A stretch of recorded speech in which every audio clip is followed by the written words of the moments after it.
Hola chicos, bueno, veis que empezamos un nuevo formato de la explicación de los temas. Vamos al nuevo tema, que es el periodo de entreguerras, que es este periodo mal denominado entreguerras para muchos historiadores, porque normalmente siempre decimos que es de la primera a la segunda, y eso implicaría que no hay ninguna guerra intermedia. Y como bien sabemos, y en el caso de España lo podemos entender mejor todavía, sí que hay conflictos armados a lo largo de ese periodo que iría desde el 19 hasta el 39. Pero bueno, como es una denominación más o menos habitual que todo el mundo acepta, pues lo dejamos como tal. ¿Qué es lo que vamos a ver? En este primer apartado que os voy a explicar en este vídeo es lo más importante. En este primer caso, es decir, qué vamos a analizar en este periodo de entreguerras. Lo primero, las consecuencias de la Primera Guerra Mundial. Esa Primera Guerra Mundial, la Gran Guerra, pues evidentemente tiene unas consecuencias económicas, sociales y políticas que van a definir un nuevo panorama distinto al que había antes.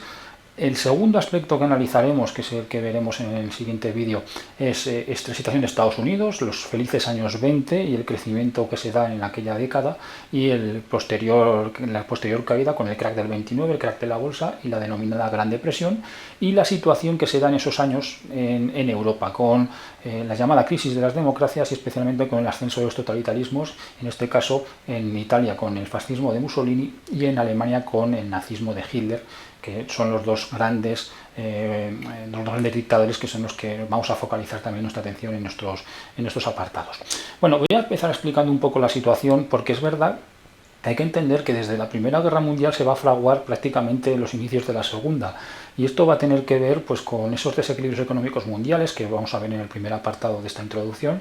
Luego veremos ese impacto que va a tener la Revolución Rusa en todos los países, un impacto que va a denominarse el miedo rojo, que va a llevar también a que muchos países opten por soluciones totalitarias, y esto nos vincula ya al tercer apartado, que sería la crisis de la democracia.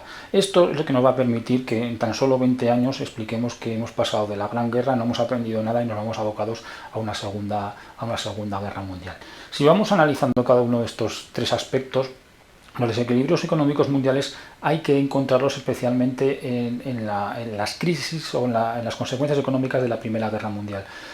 La Primera Guerra Mundial se ha producido, como bien conocéis, en Europa. Eso ha hecho que se haya destruido infraestructuras, también industria, campos en toda Europa, y se necesitan productos.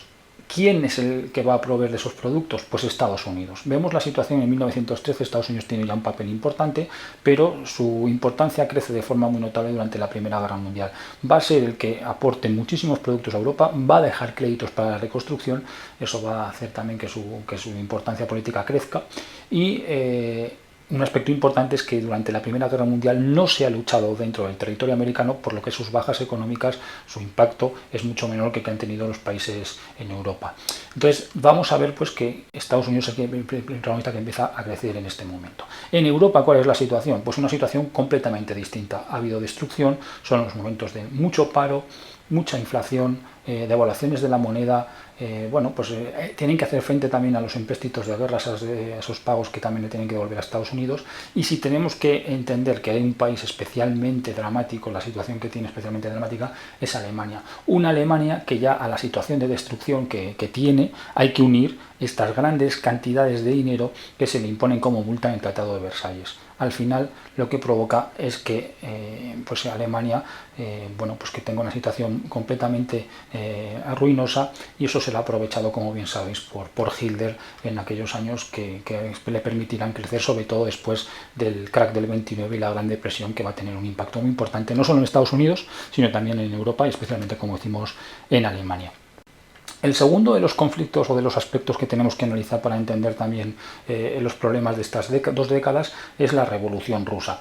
El ejemplo de Rusia empieza a calar entre el mundo obrero y en muchos países van a empezar las huelgas, organización de sindicatos, organización de partidos políticos obreros, y eso va a generar un temor muy importante entre las clases burguesas, entre los propietarios, que van a optar en muchas ocasiones por el apoyo hacia sectores más conservadores o esas soluciones totalitarias que vamos a entender allí. Hay mucho miedo a una expansión de la revolución en toda Europa, y entonces eso va a permitir, como he dicho, que algunos sectores se aglutinen justo hacia el lado contrario que supondría esta posición de la defensa de los obreros y de los trabajadores. Entonces, si unimos más o menos esa situación de miedo a la revolución más la economía, vamos a ver una Europa completamente fragmentada. Como veis en el mapa, son pocos los países que han optado o siguen optando por un poder democrático, por las democracias liberales, y hay muchas soluciones de carácter totalitario. Vemos el ejemplo de la URSS, pero vemos que hay muchos países que están optando por regímenes de carácter autoritario, regímenes fascistas, y ya en los años 20 en Italia, en España también con Primo de Rivera, vemos Portugal con Salazar. Entonces vamos a encontrar ya una situación en Europa muy complicada, muy polarizada, donde vamos a ver perfectamente cómo hay un mundo que va a orientarse hacia el comunismo y otro que se va a optar por opciones totalitarias de carácter fascista en la mayoría de los casos. Y es evidente que en esa situación tan polarizada cada uno se va preparando para lo que quiere, que es seguir ampliando su poder, y eso nos va a llevar al conflicto de la Segunda Guerra Mundial. Esto más o menos, como decimos, es la introducción que nos permite entender cómo va a rendir esas décadas de los 20 y los 30, y a partir de ahora lo que vamos a analizar es ya de forma más pormenorizada los protagonistas de la época. Vamos a ver Estados Unidos, que vamos a analizar especialmente aspectos económicos, y ya posteriormente, como ya he explicado en la introducción, veremos Italia con Mussolini y el nazismo de Hitler, ¿vale? Ya la Segunda Guerra Mundial irá para un tema diferente. Bueno, yo creo que como introducción básica para saber lo que vamos a ver nos sirve.